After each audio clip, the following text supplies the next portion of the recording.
Ladies and gentlemen, people of all gender expressions, thank you for checking out the North Bank Media Podcast. I'm your host, Patrick Strevens. Joining me on the show this afternoon was Mr. Brandon Carbol. He is president and CEO and a founding member of Weatherskin Coatings. So Weatherskin Coatings is a small company with a pretty gigantic line of offerings and products that they produce and distribute. So when I say coatings, I'm talking largely about sort of liquid and polymer solutions that are applied to buildings in various states of construction, whether that's the waterproof membrane for a wall or a roof, fireproof membranes, tank coatings, epoxy finish for concrete surfaces.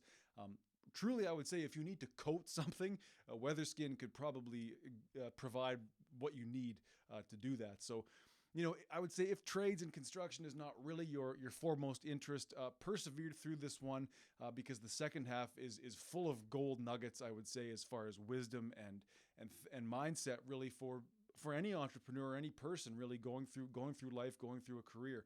And I think it's where this show really hopes to go in the future, or going forward, where we can really understand someone's motivations and their interests through the business and the brand they're building, and then get into their why and their mindset. So again, a lot to learn in the front and back half of this conversation. I definitely did as well.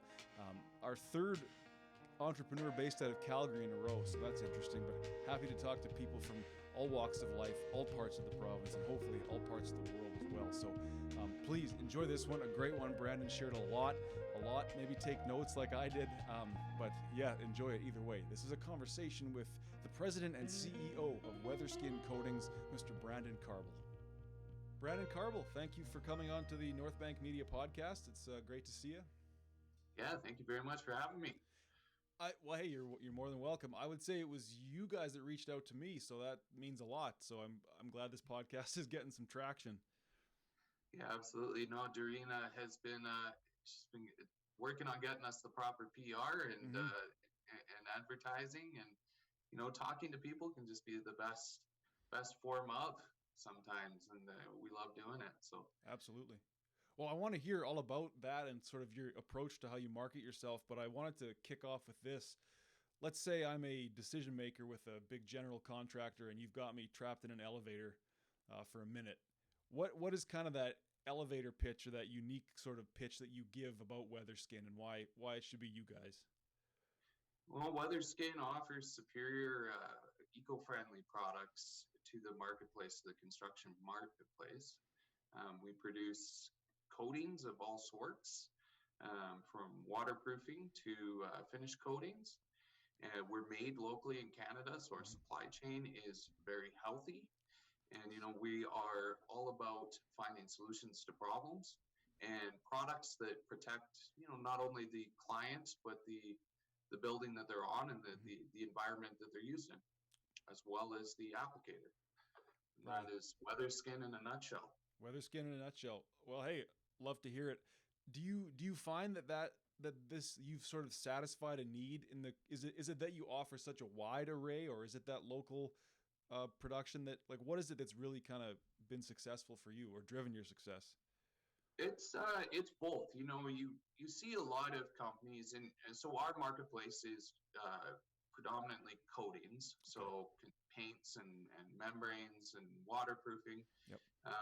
In the larger construction market, and where building codes have been going, where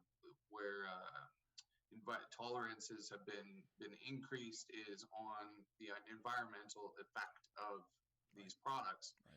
And we've noticed that no brands, they all seem to have sustainability statements. Yet they don't have that through their entire line. You can't go to a website and rely on all their products to fit the new eco standards that have been established in the market. So we're trying to get ahead of that. We know where these building codes and these tolerances and governances are headed. So we're always trying to stay ahead of that and offer the cleanest chemistry to the market that we can. And then absolutely being Canadian made and manufactured, not only for lead times and cheaper shipping, but it's it's quality people trust. Right. They're Canadian-made products. We follow an ISO program. We follow very strict regulations when it comes to the manufacturing process, and we deliver. We deliver the quality products in a timely fashion, which right now is something that a lot of entities are struggling with. Right. If you're depending on raw goods coming out of the southern U.S. There was a huge shortage after that freeze in Texas that froze up about a 7-year supply Wow. of resins and raw goods. And, luckily we've been healthy. Our supply chains have been healthy. So I'd say it's a combo. Yeah, sure. No, that's very timely for you because the so-called supply chain chaos is a very current thing, and it's something that the average person is now starting to pay attention to, and you guys, I guess, are independent of that, or you're flying above it, so to speak. Yeah, I mean, I guess, call it an opportunity. We looked at it as an opportunity to say, hey, we don't want to be restricted here. We want to have optionality. Right. We're not bound by any contractual agreements to be buying from one certain supplier. So we started to look at who does what outside of the normal raw goods suppliers too. What other industries have these kind of raw goods. Um, so we expanded our library of providers where a lot of people and a lot of entities they didn't do that. They decided to wait for the supply to come back and face the shortage issues. So no, you can look at it as a problem or a challenge. So we tend to see all of these things as challenges within our company, and they don't become stressful. They become fun to solve at that juncture. Right on. And that, as I understand, that's kind of your personal ethic that must filter down to your employees, right? That idea of problem, or I should say solution oriented, and seeing it as a challenge rather than, scarcity mindset. We're fucked here. Yeah, absolutely. I don't want to see any issue that we face as a company fall on the shoulders of one individual in my company. We are a team. We are a family. So we solve these things together, and it's no responsibility of one person. In that way, I think we divert a lot of workplace stress. We can make problem solving fun, enjoyable when we're just tackling a challenge rather than solve this or your job's on the line kind of mentality. Sure. And we find that we get to solutions better and faster working that way. So yeah, it's something that I learned working in construction and working with laborers and in how to communicate with them and how to figure out how that individual solves problems. It's going to be sometimes very different than I do. But once you can learn that and kind of nurture it, and that then they can maybe see aspects that you don't see, Right.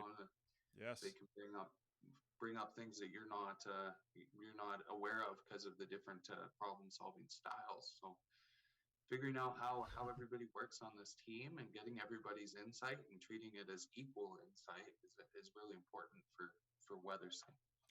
How many employees in your company? How big is this? So we've got, in our corporate office, we've got 8. In our manufacturing entity, we have about the same. Okay. We are currently at a juncture where we're doing quite a large expansion. So this has been 5 years of laying a really good groundwork and foundation, doing a lot of field examples, paying a lot of extra attention and funding towards certifications and product testing. And now we are at a Series A funding round, so we're in the midst of that, and we're doing a large expansion of both the brand, the product lines, and then physical assets and people. So That's exciting, man. Congrats. It is. Yeah, thank you. I guess the reason that occurred to me is like, so it's not a huge company, obviously, at this point, personnel wise. So you're able to sort of touch almost everybody, so to speak, communicate with everybody, at least somewhat, pretty regularly. Yeah, in the office. And I mean, I say that instead of having employees, we took a route of what we call the licensee program. Ah, So we trained, professional installers everywhere from the East Coast to Hawaii to Florida. They would come to the office to learn the products and then and become a preferred installer and rep in their area. cool. So each one of those entities has their own marketing and sales teams. Hmm. So almost like a distributor model Right. where we created the distributorship within the company. And then, and that is our model. Instead of selling direct, we prefer to sell to large distributors Okay. and train their sales teams from the top. And then we are inheriting, in a way, all of their sales staff and their retail facing staff that can sell the products. That's cool. So is that different from franchising, or is it kind of the same? Or is it So different? franchise, you'd have to lock in it varies from state to state, province to province. Mm-hmm. There'd be a physical building location. There would be Sure. a continuance of the brand itself. Right. So nobody is Weatherskin and anywhere else other than here. I see. They might be Jim's contracting, but they are the Weatherskin rep. Gotcha. So it's more like sales centers rather than franchise. Gotcha. Oh, that's really cool. That seems like a great way to spread your web Yeah, and quickly, quickly. establish some wide North American optics and marketplace. Mm-hmm. And it's a good way to crack into different markets and see what the product needs are. We get a lot of valuable feedback from that model. Mm-hmm. Of what products are in demand where and Right. the variances in building codes and challenges with construction. So, and those things can vary quite a bit. Well, I would say, I mean, I guess whatever coatings are going on buildings here in northern Alberta, or we're in Alberta, you're in Calgary, is probably not what's going down in Florida. Like, are you seeing big shifts in what the best sellers are in different regions? Well, we've got like a new marine line actually that our head sales manager Cody, he's been down to Florida a couple times in the last 2 months to the big yacht shows down there, and Nice. so I mean we're not selling marine coatings in Calgary, but there is some carryover if it performs on say seawall and boat hulls in the cold waters of the shores of BC or out in Newfoundland, chances are it'll perform very well down there. Right. That's the really cool thing about Calgary as a geographical location is the Chinooks and the diversity of industry that we have here and things that we can coat. But I mean, nothing is harsher on anything than the Chinook phenomenon. The expansion and contraction and the sudden change of physical shape of objects and then different building materials working against each other as well. Metal will expand differently than wood, than the gasket that's why our doors stick during Chinooks. Sure. So that kind of abuse on a structure translates directly to whatever's coating it. So if you can perform on structures here and go from plus 10 to minus 20 in over 24 hours or just under 24 hours, you're gonna be performing well anywhere. Wow. No, that's really interesting. I had a friend of mine who just got back from Venice. Now that's a city that basically is built on the water. Yeah. Have you ever thought about, I mean, salt water too? You need a hell of a coating because I guess building upkeep is insane over there. It's like a yearly thing. Oh, absolutely. Yeah, and I mean they work with a lot of different materials versus what we do. A lot of stones, lots of plasters. Mm-hmm. So, you know, say Europe is a market, you can't do that. You almost have to go Right. region by region and look at what kind of materials do they use, what are their unique challenges, Mm-hmm. and then decipher, hey, is there some crossover Right. from what we offer to what you guys are lacking? And it goes both ways. You know, when these indoor cannabis facilities started Sure. popping up, the pharmaceutical grade ones had to be built to essentially Health Canada spec. Right. Um, and the common thinking was that we'll just use materials that are used to build hospitals in these facilities, you Okay. know, or pharmaceutical rooms or clean rooms.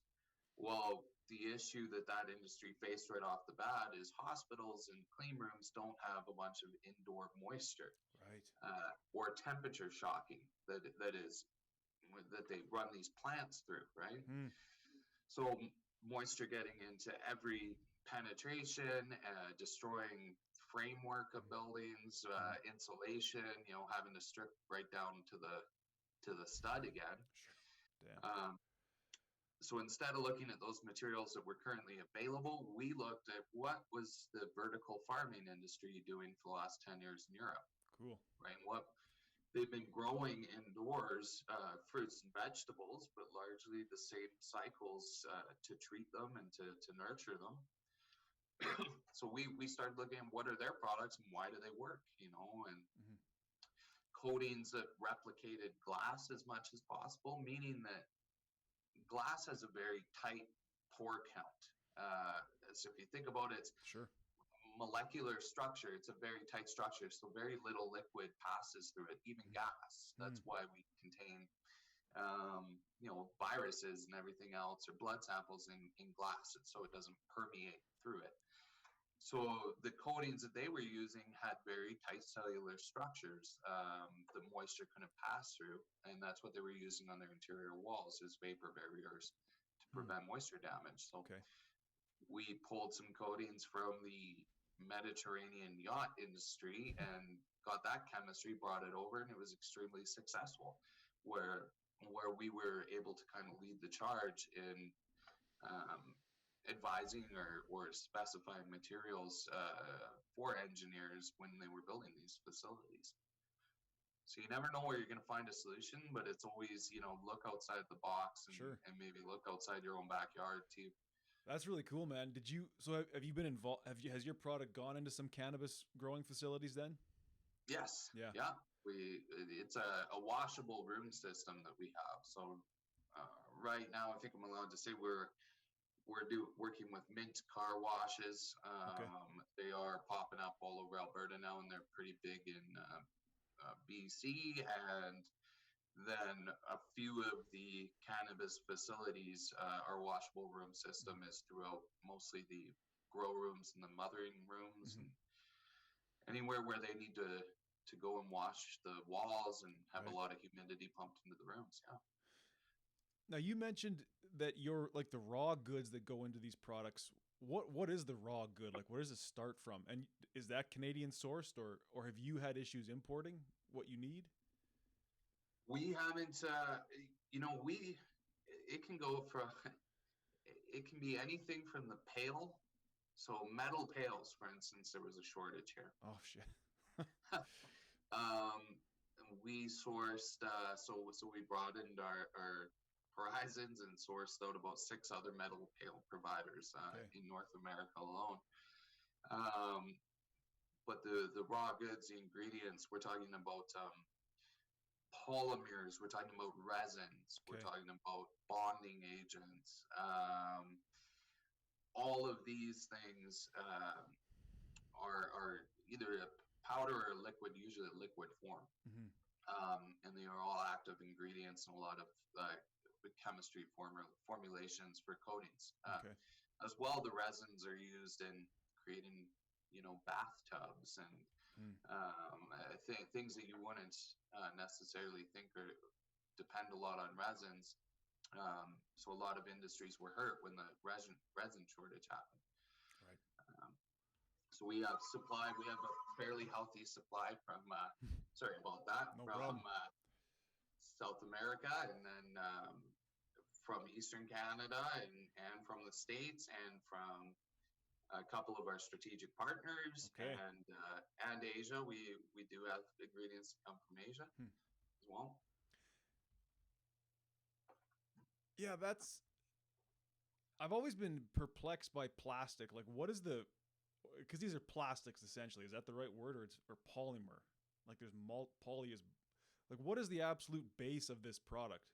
Is it synthesized in a lab? There's monomers, that creates plastic, and a polymer is, it's got a lot more flexibility to it. It's a tighter, it's a better molecular bond. Okay.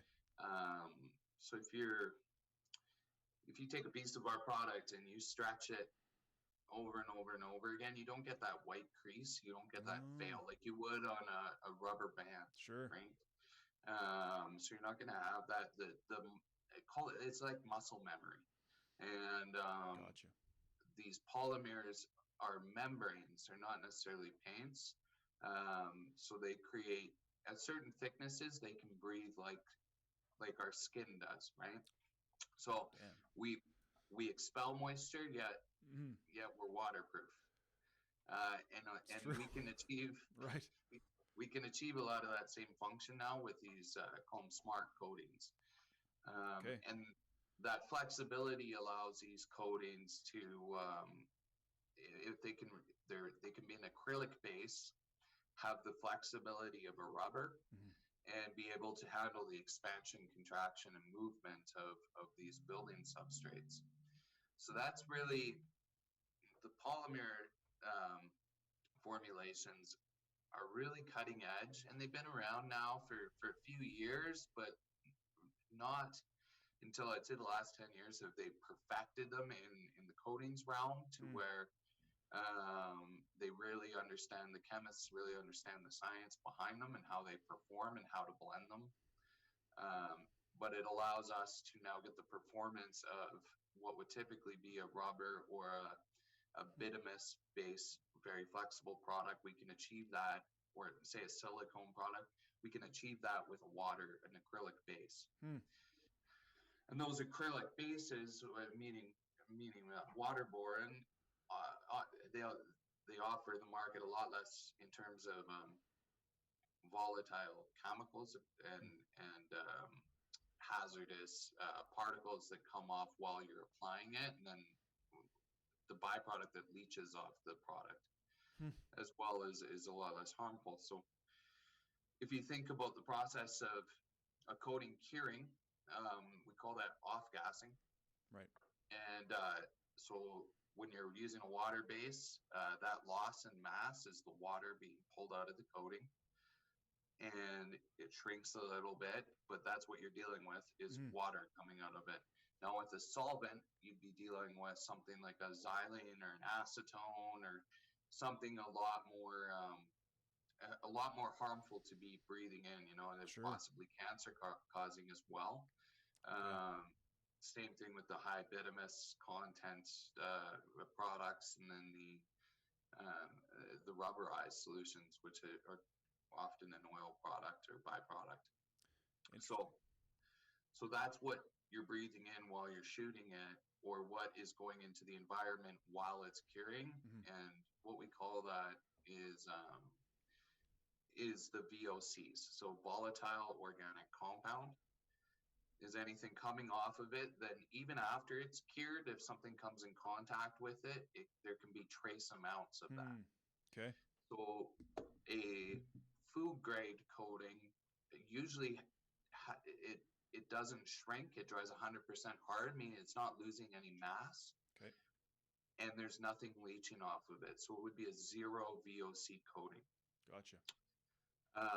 And those are the thresholds that keep dropping is the VOC content in products. So every time they say, hey, now instead of 500 grams per liter, we're down to, you can only have 400 grams per liter.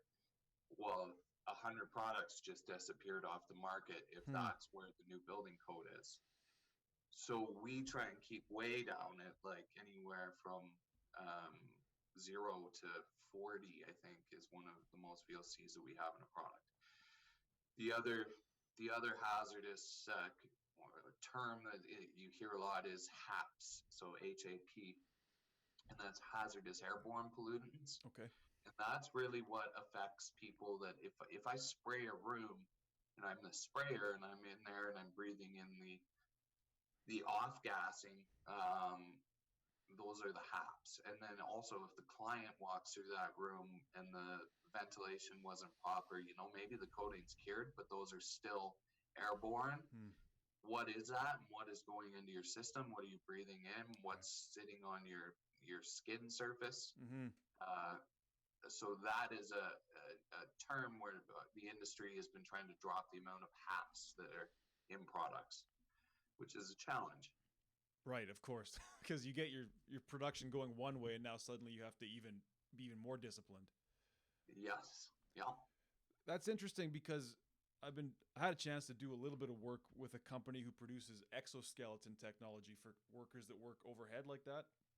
Yeah. And the one thing I kept hearing was, the margins in construction are thin. We do a lot with a little bit.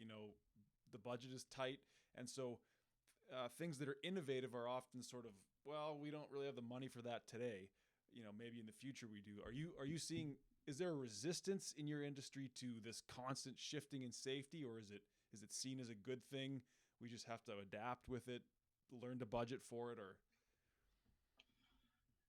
That's a really good question, and you're absolutely right. A lot of new products you might have. This year I've probably seen 50 really cool, innovative technologies already. But until there's the capacity to mass produce those and control that entire supply chain associated with that product that you're delivering to market, there's never going to be the competitive. You're not going to be in the competitive margin. When you're standing next to something that's produced for a couple dollars a gallon. Now, we knew that was going to be a challenge starting off the bat. We procure a lot of high-end chemistry that maybe was created for one project and performed exceedingly well. The price ticket on it was $1,500 for 5 gallons. So we usually produce it in a large quantity off the bat so that we can drop that price, secure enough for the raw goods so that we can drop that price so we can make it palatable for the end consumer. Right. And we have to look at where the additional cost savings are too. With our products, we find as a product provider, we are right in a nice spot where we're not scaring anybody away with our pricing. We're higher priced than the cheapest product available, but we can't compete with that. We exceed their quality too much, and it's not even in the same realm.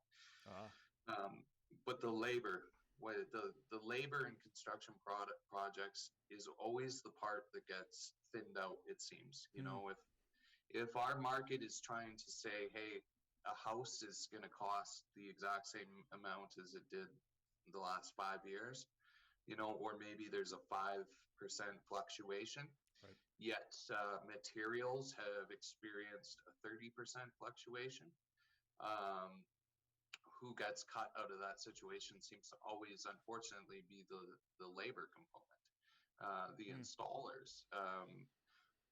So what we're seeing right now, and what I think is really going to take off, are these faster build systems. Okay. So labor is it's a commodity of time, right? You're putting a certain amount of time in to get a job done, and there are tons of new systems like SIP panels being pre-manufactured, and you get a building assembled in a day. 3D printed aspects of housing. Where the install times are cut down, where I think that the laborers are going to benefit greatly from those systems, and faster that it can be applied, the more money that will be in the market for them as well. Will the laborers get paid more, though, is the question. I hope so. Fair enough. Oh, fair enough.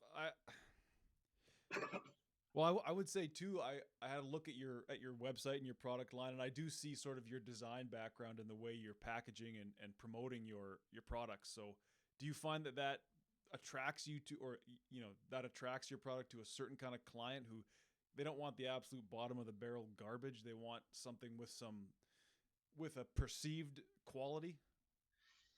Yeah, absolutely. The clients that we deal with are, I'd say, familiar brands to people, commercial, industrial, where that quality is second to none. Like they need the performance and the functionality over the initial cost, right? It's a long-term savings. Places where they can't afford to shut down operations to redo something twice. Right. Those are the clients that depend on our coatings to perform. We are introducing a few products, and after this next growth step, we will be having some more retail-facing products. Okay. We have been doing a lot of foundation waterproofing in Calgary, and we are coming in as just as affordable as the previous products and performing better. So getting into the big housing developments, that will be a foot in the door anyway, and then offering as well the epoxy systems and our stucco systems.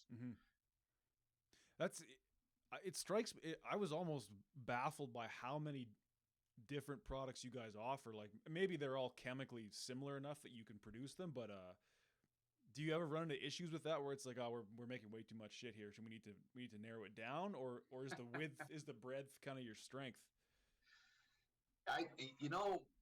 Early on, we looked at the growth models of similar companies in the coatings space, and we could break it out. If you take them apart, you're seeing companies that kind of peak at a 50 million valuation, and what they offered was maybe a very specific lineup that is focused on just waterproofing or just porcelain repair coating, something like that. And then if you looked at the next step up in companies from the 100 million to the $1 billion range, they all had lineups, a variety of product offerings, and they all used distributors like the Home Hardwares, the Cloverdales, the Sherwin-Williams of the world to distribute their products. And then you have this kind of the supply chain controllers, the $1 billion plus mega brands that have been embedded in the industry for quite some time. They own everything from the mine to the retail front. Right. So we wanted to fall in that middle group, and we realized we had to have a wide product offering. We're not in a climate where we can say we just produce roofing and waterproofing coatings. Because what do you do for the other 7 months of the year? So we knew we wanted to go inside. We built such great relationships off of solving the problems with our initial coatings that we thought, why don't we apply this methodology to floor coatings and finding other solutions, to where industry pros started coming to us with their problems, and we started finding solutions. So it was a big undertaking, but we want to have a large offering, and within the next 6 months, people are going to see the brand change base a little bit in terms of what the online presence is. Weatherskin Corporation will be branching off into a Mag Finishes sub-brand underneath it that will be wholly owned by Weatherskin. There'll still be Weatherskin coatings in the environmental lineup, and our disinfectant line, and then probably a brand focused on concrete additives and enhancers. Okay. So we are, yeah, we're constantly growing and building. Okay. Well, that's the answer I was looking for. Is like, yes, there's a reason we produce a ton of this stuff because grow. How else are you going to grow? I guess, right? Yeah. Well, if you stay with one product and you just build your entire company around that, competition's going to catch up. Right. It's things are happening too fast these days. There's a lot of people in every industry, and everybody's trying to come up with cool solutions, which is great. Mm-hmm. But your cool solution today is not going to be a cool solution in 3 years from now. Mm. So you would have a very short shelf life of a company if we adopted that model. We felt anyway. Where we always have to be updating and bringing on new ideas and new products, because that's where the industry and the demand and the wants of the people are going. Right on. Are you personally, as they say, off the tools at this point? Like, are you just full on, or you're laughing? I'm gonna go somewhere with this, but if you could answer that. I wish. Okay. You know what? I think I could be. I'm in a position where I could be, but I do take every one of our projects and successes and challenges personally as well. So I'm still very hands-on. I really like learning more about what our products can and can't do as well, and the best ways to apply them. I mean, when you have a good product, the next series of questions are all about how do you put them on. And that's what the contractors will be asking us. And if we don't have that knowledge base ourselves, how do we teach our co-workers and the contractors we work with? And if you teach them wrong, there's a lot of things that could go wrong. So I like to be there in an R&D sense. Sure. Even though this weekend I was on a job site on the tools, just throwing in my hat simply because some of the staff was sick. Our subcontractors just got out of an operation as well, and they weren't able to make it. So that's everybody chips in. So I need to too. Well, I mean, personally, I don't see a world where that, like, for me, I'm in video production, and people have said, well, when are you going to stop actually operating the camera and start just, producing, directing? It's like, well, never, because how am I going to if I stop shooting and then I stop growing in that sense? So, I mean, do you see your career progressing where you're always going to be chipping in at least some way, actually building the thing? I'll always be on projects, meeting the teams, meeting the installers, walking them through, essentially doing the consulting. And absolutely, I'll be tied to it in that way. And I'm sure during those processes, somebody will throw a sprayer or a paintbrush in my hand along the way. Right. But I'm not going to be the one doing the job from start to finish any longer. Gotcha. We had to get some real world field tests out there in the first few years. And we need to know our product, right? At the end of the day, you need to know what it is you're selling, and you need to believe in it. I guess you can sell products you don't believe in, but to me, that would be extremely hard. That's not why I started this business. Right. I was fed up with products I was using, doing construction, and wanted something better. So it would defeat the entire initial trajectory and point of starting Weatherskin if we were delivering subpar solutions to people. Well, exactly. Imagine selling a product you didn't believe in. That would be like living in hell, kind of. Yeah. So I guess, so has that been a personal evolution for you then? Because I see you had like a background in carpentry and in design too. Could you be doing what you're doing now 20 years ago or whatever? Did you have to have this growth to now I can be the man making the decisions, deciding what products? I could not have done it 20 years ago. I think I would have believed in myself more 20 years ago to be able to do it, but very naively, and it would have been ego-based, pride-based, of course I can do that. But the reality is, the skill sets that I've learned in my 20s and through having these different construction entities is patience, these virtues of humility and having patience and having understanding and problem solving and confronting situations head on, and being honest with people. I think all those things had to be learned, and a lot of fears had to be overcome in dealing with clients and business and business partners and employees, right? I would not have been able to do that. I had to start somewhere and learn, how do I want to treat one business partner, and how do I want to work with people, and how do I want to work with the people around me, and how do I want to solve problems, and how do I end a day not having any regret or feeling like I left anything on the table, All those things came with time and experience. So, no, I think Weatherskin happened when it was supposed to. There you go. Right on. Well, that's all well said. That's interesting. And I think it's why it's kind of discouraging when you see somebody else quit in a business venture too soon, maybe, let's say. It's like, it is in the grind and in the pushing and the patience is a virtue. Oh yeah, you really do.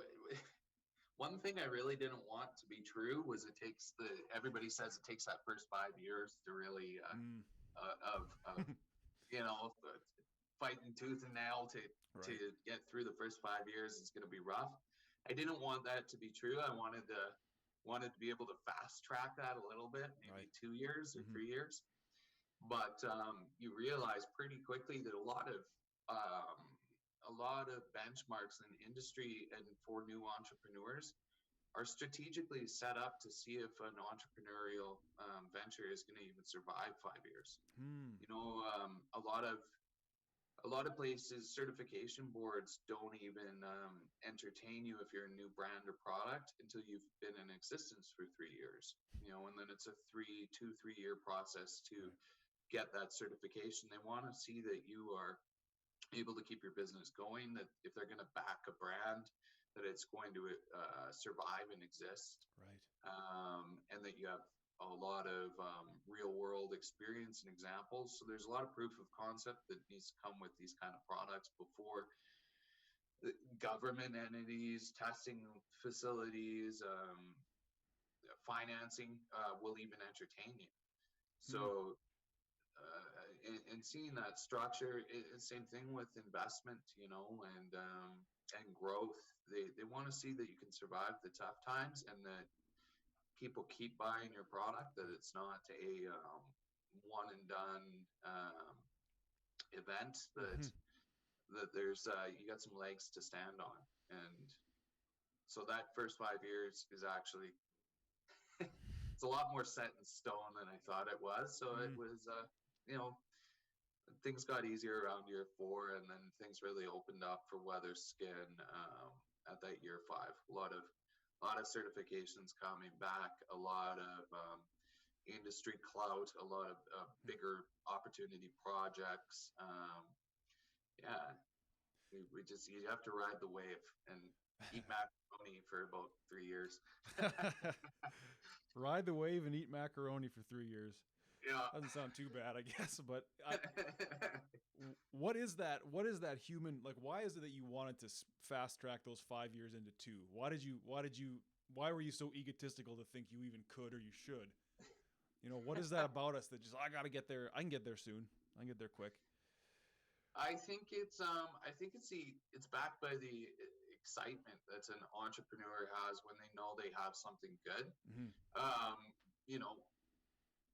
We've tested it. You're like, this is a solution. Why doesn't you actually just want everybody to know about it and everybody to try it? And I could see that, as being pretty naive now, because it's not, even if it is the best, but if Patrick has the best product right now for holding a camera, until it's tried, tested, and proven by and you've jumped through all the hoops, the Right. product essentially doesn't exist. Point. That's what we found out. Huh. With construction materials anyway, there's so many regulatory bodies that stand in your way of hitting a retail shelf or being on every job site or educating the contractor community. Mm-hmm. But that's where it comes from is, oh man, this is awesome. This could help everybody that is building with ICF, that's building with concrete, less, if people are getting less cancer by using this product, you want to deliver that right away. Right. If it's cold applied, so there's less burn victims from hot tar falling on their faces, you want to deliver them this solution right away. It's an because you have something that can change one life or many lives, and maybe have an environmental impact. So you think as an entrepreneur, you feel good about that, and you have to ride the dream a little bit, and you have to have a lot of belief in that you are doing something positive, and that will fuel you through those hurdles and those challenges, and the bells pile up, the lights go off, and it's that belief at the end of the day that will get you through, and then you'll have a core team that believes in you as well, that see the vision, and they will get you through those times, and then because everybody else will think you're crazy. Yes, they will. And so did they? There were some sideways glances that you're going to do what? Absolutely. Yeah, no, even every stage of growth comes with that, what clients are you approaching? You're going to go do a job for who? That maybe because they put that, that restriction on themselves at some point, where it's like, normal people can't do that. Right. You can't just you have to be given that, or there has to be something inherently unique about you to achieve any success. And I think it's more of a reflection of the individual saying it, but as critical and negative as some people can be, a lot of entrepreneurs are like overly naive and optimistic because they have to be. Right. If they weighed down, if they got themselves weighed down by the weight of some problems, or the negativity, or the criticisms, they wouldn't be able to think of the solution. Interesting.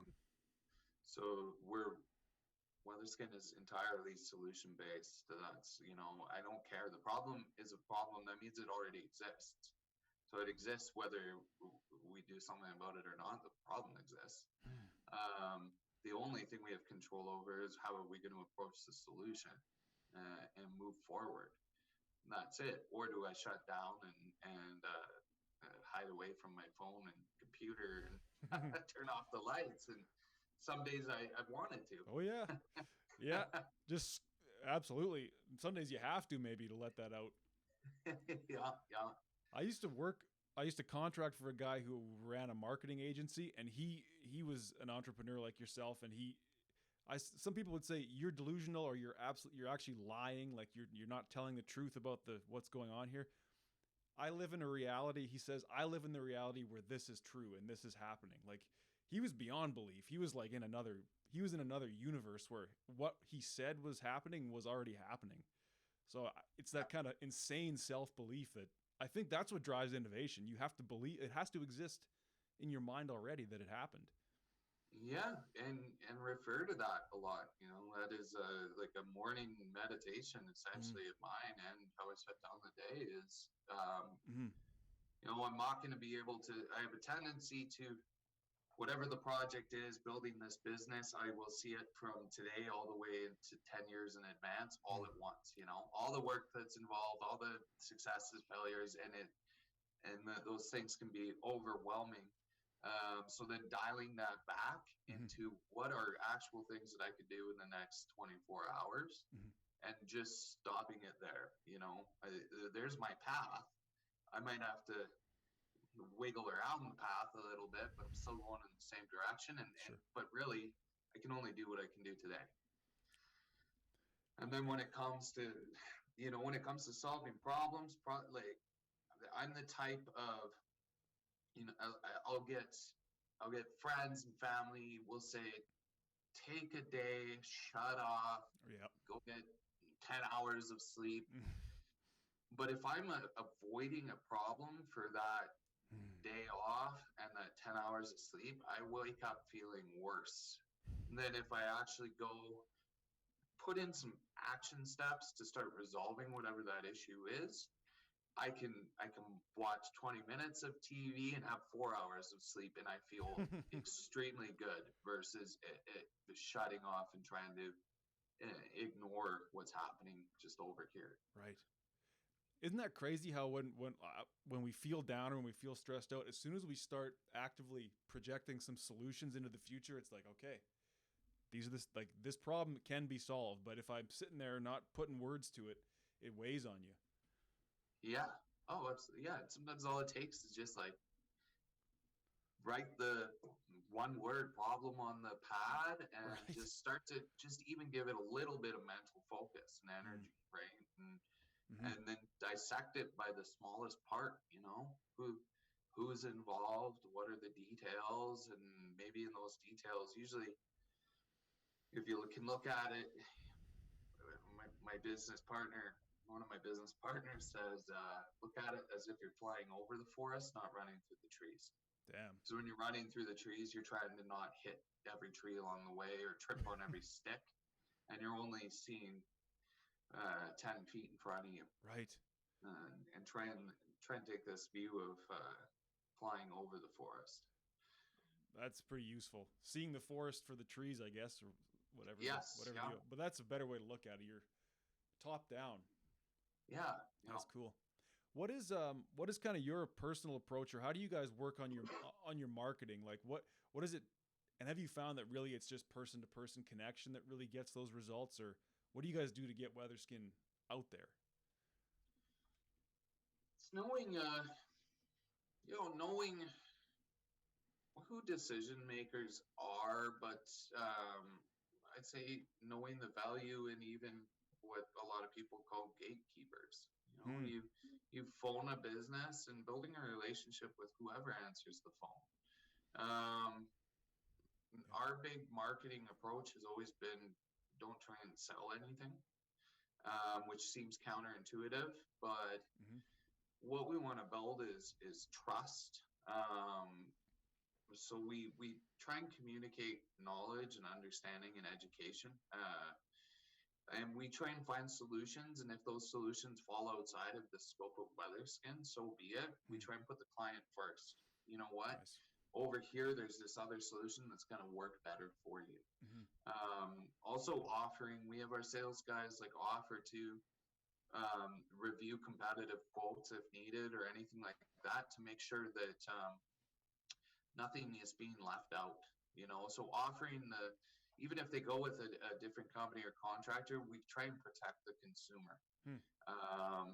Because you'll get, if we go and bid an epoxy floor, we'll bid a proper system. So primer to get the adhesion in the concrete, grinding the concrete initially, crack filling, a base coat to level out the floor, broadcast coat, top coat. And you'll get somebody else say, I'll do your floor for half the price, but they're only going in and pouring acid on it to clean it and then putting one coat on, and that floor comes up in a year. So it's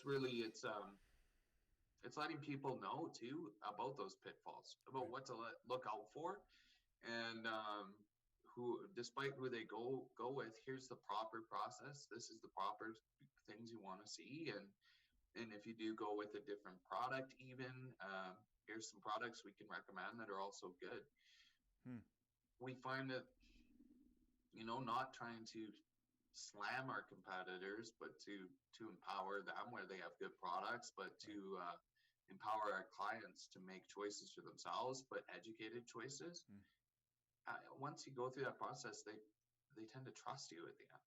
And 9 times out of 10, they do want to go with you because you've shot straight with them, and that's really how we build relationships. And knowing how the industry works too is vital.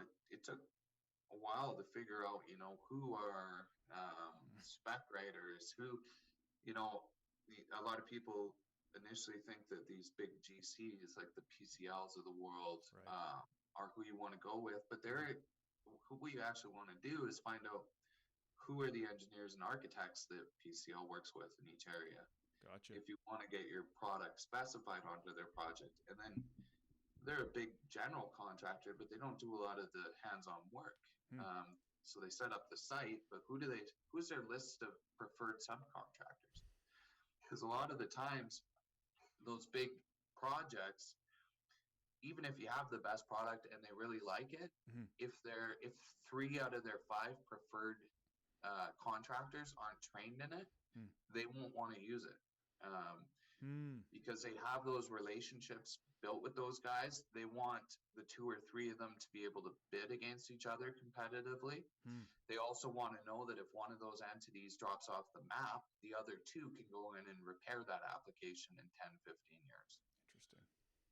So knowing how the different levels of the industry think and what's important to them, that's a vital question that a lot of people don't ask is what's important to you guys and what could be better from a materials provider.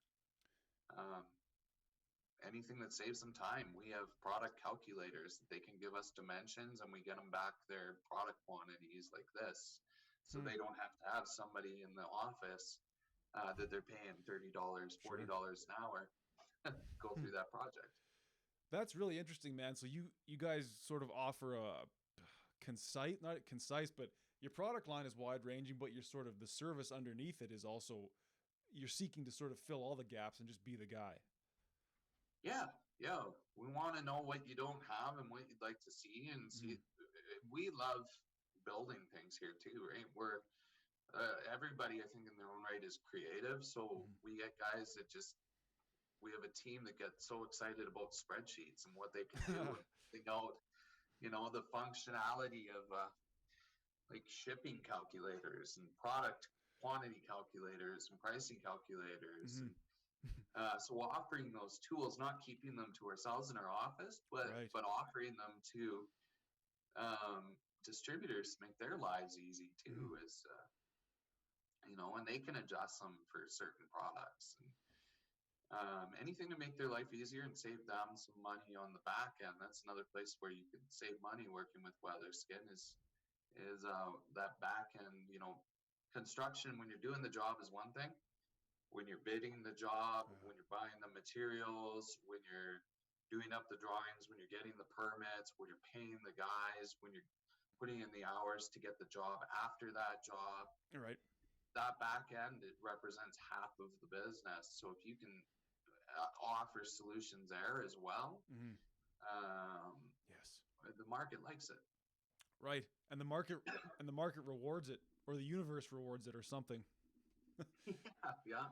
I'm gonna throw an off-speed sinker. I don't know if you play baseball. I'm gonna throw an off-speed pitch just to wrap it up.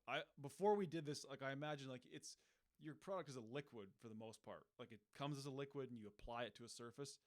Is it unthinkable that in the future you could have that liquid infused with some sort of, I don't know, nanotechnology where through Google Glasses or through artificial technology, I could see something on that painted surface?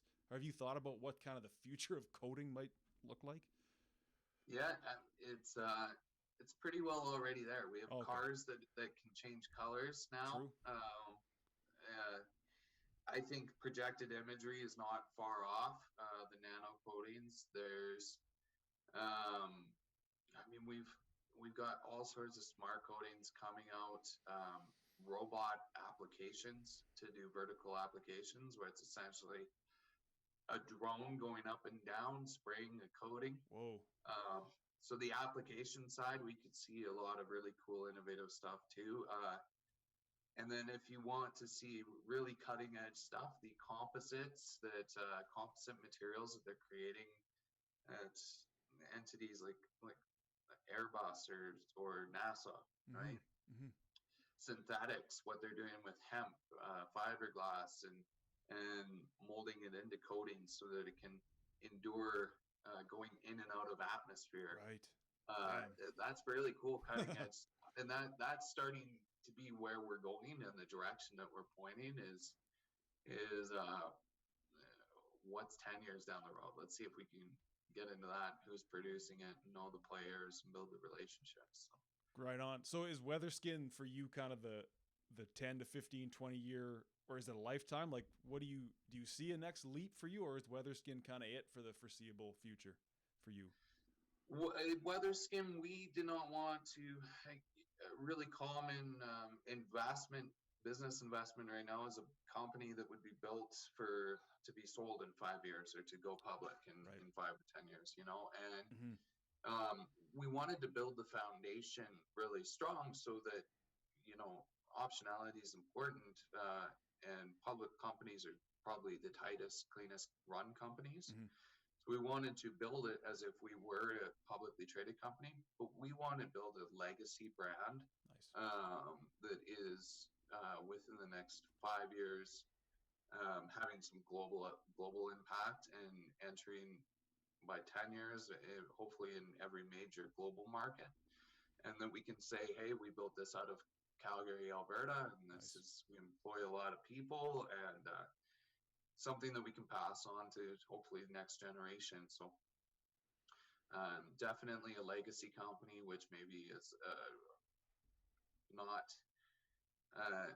a challenge a lot of people are taking on right now. Right. A lot of companies like ours are just hoping to get gobbled up by the Big 10, top 10 companies. Sure.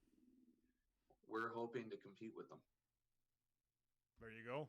Well said. Well, I wish you the best of luck in that endeavor. What more could somebody aim for? It's awesome. Shoot for the sun and land on the moon. Sure. So now, what's the best way to sort of begin the process of working with Weatherskin? Like if I want to get in touch or I want to learn more.